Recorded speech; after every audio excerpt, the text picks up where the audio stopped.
Hey guys, we got Captain Frank here. This is Dylan Hubbard from Hubbard's Marina, and we're going to talk a little bit about hogfish today. You ready, Frank? I'm ready. Let's do this. All right, so let's go into first your secret tackle for the hogfish. All right. All right. So show us what you recommend. Here we go. We got two different rig setups that we use. The first is the naked ball jig. This is the absolute easiest way to go here. A couple things we do to the naked ball jig real quick that you can to improve its lifespan is a lot of guys will take the ring splitters, open this up, and change this hook out to a little bit stronger hook. You don't have to, but I kind of like it. You can also take a little bit of super glue, put it right on these threads if you want to. You don't have to, but it adds to the longevity of the bucktail of it. So yeah, I know Christina was doing that for a long time, and it keeps that feather on a little longer. That's true. That's exactly what it does. And again, once that feather's gone, I wouldn't even sweat it. Keep using the jig. You don't have to tie on another one. But that's the primary setup right there for a naked ball jig. All you got to do is tie it onto your leader. And I like to encourage a 30-pound leader. I think 20 is a little on the light side. You can absolutely get by with it if you know what you're doing, and you can swing a hogfish without hitting that railing as you're coming in the boat. But a 30-pound, if the hogfish doesn't mind all this chains and hooks and lead like that, they're not going to worry about 30-pound versus 20-pound. I don't believe it. Very cool. Do you recommend a loop knot on that naked ball jig, or you just tie straight uni knot or I clinch tie knot? a straight uni knot. Well, you can do any one of them. I've seen them done every which way. I don't like the loop knot on the next the knocker rig we're going to show you, and that's because sometimes that loop knot will get twisted up in there. But that's 6 to 1, half a dozen of another. Yeah, that's pretty much it. So here's our other rig here. Now let me go on to what size beads we have here. These are 8mm. Does that matter? Well, that's the size that I like. Okay, so, 8mm, and they got to be red. Got to be red. So, I've seen people use every different color, and I've seen more caught on the red ones, but I see the red ones being used more. So does the color matter? Not really sure. And then what I'm pairing it with is the Owner 4/0. All right, 4/0 hooks. Yeah, and some people like the 3s, some people like 5s. I wouldn't go a whole lot much smaller or bigger than that, but they are the laser point or laser cut, and they're super sharp.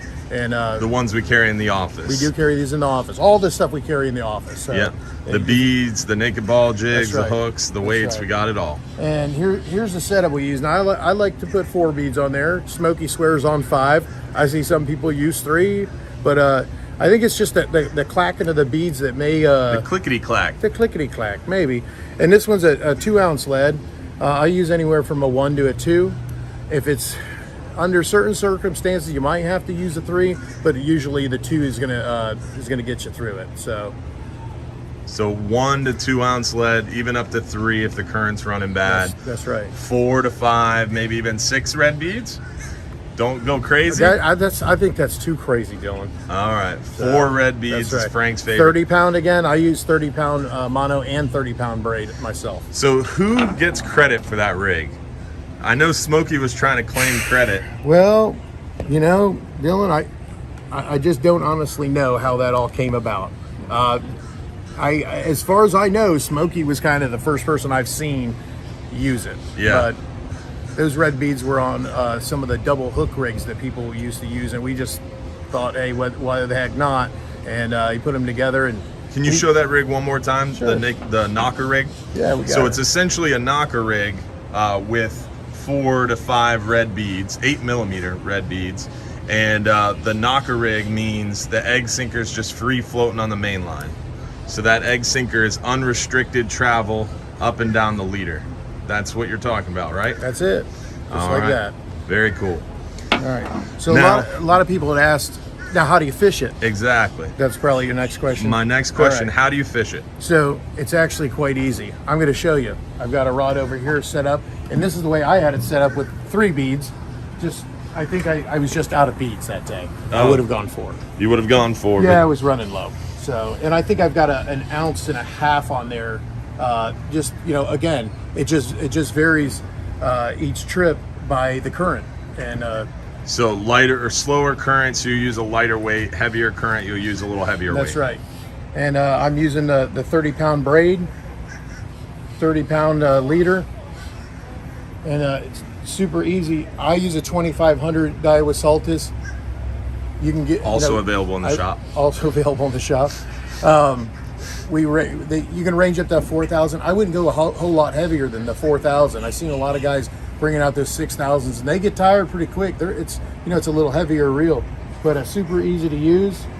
Just hook the. Oh, let's go. Yeah, I was about to ask. Throw a shrimp on there. Yeah. I mean, you got to have a shrimp on there. Yeah. So live shrimp is the hogfish kind of preference. Hopefully, I don't embarrass myself and lose the shrimp overboard. Because I see a lot of people doing that. Let us see how you hook that shrimp. Okay. Well, hey, you know what? For the amateurs, let's show them how to take it out of the bucket. If you go in there and try to grab your shrimp like this, they're going to click and clack all over, and they're going to shoot all around, and you're going to have a hard time getting them out of there. But if you just go in there and close your hand real slow, they can't move. They can't move on you. They can't move on you. They can't flick you now because they got that little barb in the front. Can you see that? Yep. And then they got that one on the tail, and they'll spook you if you haven't done this very often before. Super easy. I like to go in from one side of the shrimp tail right through the other. Some people like to bite the tail off. Some people like to tear it off. Some people just like to leave it like that. It's all up to you.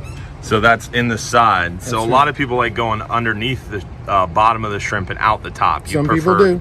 You prefer it from the side. I do it both ways, Dylan. Okay, I like underneath the shrimp and out the top personally. Okay. But you're saying it works both ways. Each their own. All right. Super easy. Running that way. Oh my God! Oh wait, slack it up over there, guys. Slack it up, sir. Give us some slack. Give us some slack. All right, here I'm coming in. Here I'm coming in. A Big hogfish. Giant hog. All right, hey Mikey, come here. Help him swing this in, guys. Keep it slack over there. Help him swing this. Mikey's gonna help you out right now. It's a good hook set. Just start lifting up. Start lifting up so Mikey can grab the line. Ooh. It's a good hook. It's a good hook set. Keep fishing in my spot. That drag will not loose either. Nice. Oh my God. Nah, you still small, but they'll. Got nice fish, puppy. Now you got two, right? Yeah. What you got, Nick? Nick, show me what you got over here, buddy. What you got, Nick? Oh. Nick, what you got? Oh. Big hogfish. Big hog. Get your phone. Nice. There you go. I won the pool. Okay, you did. I think that's. Oh, he's pissing everywhere. Jesus. No. Damn it.